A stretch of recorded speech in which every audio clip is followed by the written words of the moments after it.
வணக்கம் மக்களே, welcome to universe voice Tamil. இன்று நாம் காண இருப்பது பாகவத புராண கதைகள் பகுதி 3. சென்ற பகுதியில் கிருஷ்ணர் நம்மை விட்டுவிட்டு வைகுந்தம் சென்று விட்டார் அண்ணா என்று சொல்லி ஓவென்று அழுது கொண்டிருந்தான் அர்ஜுனன். அதைத் தொடர்ந்து பேச ஆரம்பித்தான். நாம் திக்கற்றவர்களாகிவிட்டோம் அண்ணா.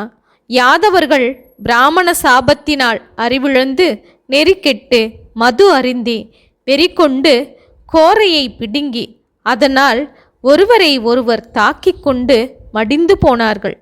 இதையெல்லாம் கண்டு மனம் நொந்து நான் திரும்பி வருகையில் திரிவிக்ரமனுடைய மனைவியை சில யாதவர்கள் தூக்கிச் செல்வதைக் கண்டு தடுக்க முயன்றேன். ஆனால் என்னுடைய வில்லும் அம்பும் தேரும் கண்ணனின் கருணை இல்லாததினால் செயலற்று பயனில்லாமல் போயிற்று. அந்த இடையர்களால் நான் வெல்லப்பட்டேன். உலகில் எங்கும் கலிபுருஷனை காண்கின்றேன். தர்மம் நசித்து கொண்டிருப்பதையும் பார்க்கின்றேன். இதெல்லாம் கண்ணனுடைய விளையாட்டுதான். நம்மை கருவியாக கொண்டு கௌரவர்களை அழித்தவர். யாதவர்களை கொண்டு சால்யன் முதலாயரை கொன்றார். யாதவர்களை யாதவர்களாலேயே அழித்தார். இனி நாம் இந்த உலகில் வாழக்கூடாது என்று கூறி தேம்பி தேம்பி அழுதான் அர்ஜுனன். தம்பி அர்ஜுனன் கூறிய விஷயங்களை கேட்ட தர்மரும் மற்ற பாண்டவரும் துயரக்கடலில் மூழ்கினார்கள். கண்ணன் இல்லாத இந்த உலகில் இனி வாழ்வதில் பயனேதும் இல்லை என்ற முடிவுக்கு வந்தார்கள். தாமும் இந்த உலகை விட்டு செல்ல வேண்டும் என்று தர்மர் தீர்மானித்து கொண்டார். தன்னுடைய பேரனான பரீட்சித்துக்கு பட்டம் சூட்டி அரியணையில் அமரச் செய்து அரசனாக்கி இந்த புவியை ஆளும்படி செய்தார். அனிருத்தனின் மகன் வஜ்ரனை மதுரையின் அதிபதியாக்கி மகுடாபிஷேகம் செய்வித்தார். செல்வத்தை எல்லாம் தான தர்மங்கள் செய்தார். பாண்டவர்கள் ஐவரும் மரவுரி தரித்தார்கள். நான் என்கிற எண்ணத்தை உதறினார்கள். சிந்தையை ஒருநிலைப்படுத்தினார்கள். கண்டும் காணாதவர்களாக கேட்டும் கேட்காதவர்களாக வைராகிய மனத்துடன் வடதிசையை நோக்கி பயணமானார்கள்.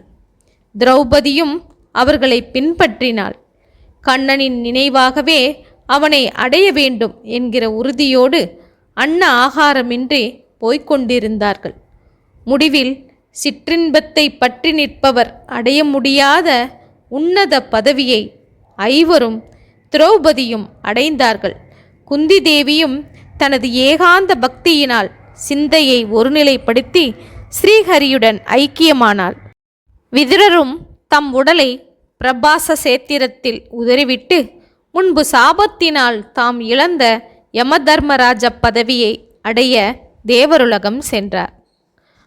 அடுத்து விஷ்ணுராதன் என்னும் பெயர் கொண்ட அபிமன்யுவின் குமாரனான பரீட்சித்து சிங்காசனம் ஏறி நீதி தவறாமல் நாட்டை ஆண்டு வந்தார். மக்கள் மகிழ்ச்சியோடு வாழ்ந்திருந்தார்கள். விராட மன்னன் உத்தரனின் மகளான ராதாவதியை திருமணம் செய்து கொண்டு ஜனமேஜயன் முதலான 4 பிள்ளைகளை பெற்றுக்கொண்டார். பரீட்சித்து மன்னரின் ராஜகுரு கிருபாச்சாரியார். அவரது ஆலோசனைப்படி 3 அஸ்வமேத யாகங்களை செய்தார் பரீட்சித்து மகாராஜா. அவரின் புகழ் பாரெல்லாம் பரவியது. குரு ஜாங்கல தேசத்தில் அவர் வாழ்ந்து வந்தபோது கலிபுருஷன் தன் சாம்ராஜ்யத்தில் புகுந்ததாக அறிந்து கொண்டார். உடனே திக்விஜயத்திற்கு கிளம்பினார். 4 திசைகளிலுள்ள மன்னர்களை வென்று அவர்களிடமிருந்து கப்பங்களை வசூலித்து கொண்டு திரும்பினார். போகும் இடங்களிலெல்லாம் கிருஷ்ணனுடைய பெருமைகளையும் பாண்டவர்களின் கதைகளையும் மக்கள் பாடி மகிழ்வதைக் கண்டு அவர்களுக்கு பரிசுகளை வழங்கினார் பரீட்சித்து மகாராஜா. அப்போது வழியில் ஒரு விந்தையான காட்சியைக் கண்டார் மன்னர். 3 கால்களை இழந்த ஒரு காளை தன் ஒற்றை காலினால் தத்தி தத்தி நடந்து கண்ணீர் விட்டபடி நிற்கும் ஒரு பசுவினிடம் சென்றது. காளை உருவில் தர்மமும் பசுவின் உருவில் பூமாதேவியுமே அவர்கள். காளை மாடு கேட்டது, தாயே, ஏன் கண்ணீர் விடுகிறாய்? என்ன கவலை? எனது 3 கால்கள் போய்விட்டதே என்று வருத்தமா? உலகில் அநீதியும் பருவமழை தவறி பஞ்சமும் சூரியன் உக்கிரமாய் தகிப்பதினாலும் அகால மழையினாலும் வெள்ளமும் நாசமும் ஏற்பட்டு நோய் நொடிகளால் மக்கள் துன்பப்படுவார்களே என்று வேதனையா? பெற்றோர் குழந்தைகளையும் குழந்தைகள் பெற்றோரையும் மதிக்காமல் போவதும், மன்னர்கள் குடிமக்களையும் அந்தணர்கள் நல் ஒழுக்கங்களையும் புறக்கணிப்பதையும் கண்டு கண்ணீர் விடுகின்றாயா? மனிதர்கள் பக்தியை மறந்து யுத்தியினால் வாழ அந்த வாழ்க்கையை நடத்த முற்படும் அநீதிகளை கண்டாயா? அல்லது பூபாரத்தை குறைத்து மறைந்து போன மாயனான கண்ணனை எண்ணிக்கொண்டு துயரப்படுகின்றாயா என்றெல்லாம் கேட்டது. பூமாதேவியான பசுமாடு, தர்மதேவனே, மக்களுக்கு சேமத்தை அளிக்கும் 4 கால்களில் 3ஐ இழந்து நிற்கும் உம் பரிதாப நிலை கண்டு நான் துக்கப்படவில்லை. பகவானான கண்ணனை இந்த உலகம் இழந்துவிட்டதே என்றுதான் வருத்தப்படுகின்றேன். அவன் இல்லாத இந்த உலகை கலிபுருஷன் ஆக்கிரமித்து கொண்டு விட்டான். கண்ணனின் திருவடிகள் என் மேனியில் பதிந்ததினால் மேன்மையுடன் விளங்கினேன், கர்வமும் கொண்டிருந்தேன். இப்போதோ அவன் பிரிவை தாங்க முடியாமல் கண்ணீர் சிந்துகின்றேன் என்று சொன்னது. சரஸ்வதி நதிக்கரையில் குருச்சேத்திர பூமியில் தர்மமும் பூமியும் காளையும் பசுவுமாக இவ்வாறு பேசிக்கொண்டிருப்பதை பார்த்து பரீட்சித்து மன்னர் திக்பிரமையடைந்து நின்று கொண்டிருந்தார். அப்போது அரசனை போன்று உடை உடுத்திய ஒருவன் அந்த காளையையும் பசுவையும் தன் கட்டையினால் அடித்து துன்புறுத்தலானான். அதை கண்ட பரீட்சித்து மன்னர் அடங்காத சினம் கொண்டார். என் ஆளுகைக்கு உட்பட்ட இந்த புவியில் ஒரு தவறும் செய்யாத இந்த ஜீவன்களை துன்புறுத்த எப்படி துணிந்தாய்? உன்னை கொல்வதே முறை என்று கோபத்துடன் கூறி தனது வில்லை வளைத்தார். பசுவை நோக்கி பரிவோடு பயப்படாதே என்று தேற்றினார். பிறகு 3 கால்களை இழந்து நிற்கும் காளையிடம் இந்த கொடுமையை உனக்கு இழைத்தது யார் என்று கேட்டார். பாண்டவ குலத்திற்கு ஏற்ற பெருமையோடு பேசுகின்றீர்கள் என்று அவரை பாராட்டிய அந்த காளை மாடு, இப்போது மக்கள் பல மதங்களை பின்பற்ற ஆரம்பித்து விட்டனர், ஈசனிடமிருந்தே எல்லாம் தோன்றுகின்றன என்கிற எண்ணம் இந்த உலகில் இன்று சிலரிடமே உள்ளது என்று கூறியது. தீமை புரிந்தவன் யாரென்று தெரிந்தும் அது யார் என்பதை நேரடியாக சுட்டிக்காட்டுவது கூடாது என்கிற ஒழுக்கத்தை கடைபிடிக்கும் அந்த காளை தர்மதேவனே என்பதை புரிந்து கொண்ட பரீட்சித்து, தவம், நல் ஒழுக்கம், தயவு, உண்மை ஆகிய 4மே தர்மத்தின் கால்கள்.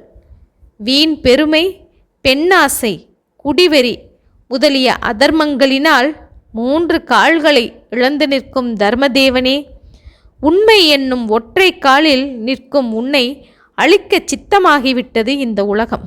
இதை தடுப்பதே என் கடமை என்று கூறி கலிபுருஷனை நோக்கி, அதர்மங்களுக்கு இருப்பிடமான நீ என் தேசத்தில் வசிக்கக்கூடாது, எங்காவது கண்காணாத இடத்திற்கு போய்விடு என்று தன் வாளை உருவி உயர்த்தினார். உடனே கலிபுருஷன் பரிசித்தின் கால்களில் விழுந்தான். இந்த புவி முழுதும் உம்முடைய ஆட்சிக்கு உட்பட்டுள்ளது. எங்கு திரும்பினாலும் உங்களையே காண்கின்றேன். நான் எங்கு போவேன்? நான் வாழக்கூடிய இடத்தை நீங்களே குறிப்பிட்டு சொல்லுங்கள் என்று கரங்களை கூப்பி வேண்டிக் கொண்டான். சரணாகதி அடைந்த அந்த கலிபுருஷனின் வேண்டுகோளை கேட்ட பரீட்சித்து மகாராஜா, சூதும் மதுவும் காமமும் ஜீவ இம்சையுமாகிய 4 இடங்களில் நீ குடியேறலாம். இந்த 4 துர்குணங்களுக்கும் வசப்பட்ட மக்களிடம் நீ வாசம் செய்யலாம் என்று சொன்னார். இந்த 4 இடங்கள் எனக்கு போதாதே அரசே என்றான் கலிபுருஷன். அப்படியானால் பொன் ஆசை உள்ள இடத்தையும் ஆக்கிரமித்துக்கொள் என்று 5 இடங்களை அவனுக்கு அளித்து அனுப்பினார்.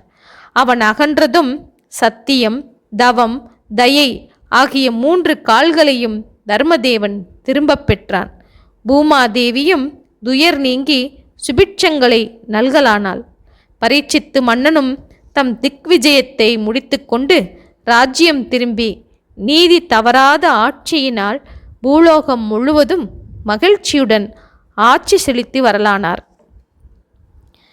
ஓகே மக்களே, பாகவத புராண கதையின் 3ஆம் பகுதியை பார்த்தோம் அல்லவா? இதன் தொடர்ச்சியை அடுத்த காணொளியில் காணலாம். இதுவரை எனது யுனிவர்ஸ் வாய்ஸ் தமிழ் சேனலை சப்ஸ்கிரைப் செய்யாதவர்கள் சப்ஸ்கிரைப் செய்து கொள்ளுங்கள், ஷேர் செய்யுங்கள், மறக்காமல் லைக் செய்யுங்கள். ஓகே மக்களே, நன்றி, வணக்கம்.